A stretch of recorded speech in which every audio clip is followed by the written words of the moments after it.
Pag hinagis ang lambat na ito sa dagat, anong nangyayari, Simon? Yung madalas na nangyayari. Kumakalap ng isda. Kumakalap ang lambat ng isda. Lahat ng uri. Lahat ng uri ng isda. Ang paghahari ng langit ay tulad ng susunod na pangyayari. Nang mapuno ang lambat, sina Simon at iba pa dinala yun sa pampang. Naupo at pinili ang mga isda.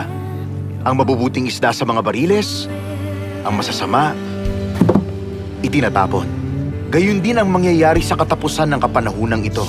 Lalabas sa mga anghel at ihihiwalay ang masasama sa matutuwid at itatapon sa nagniningas na apoy. Naiintindihan niyo ba?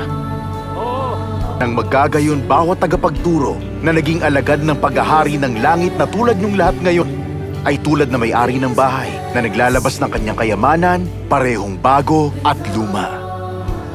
Ganun din ang gawin niyo sa kaalamang ito.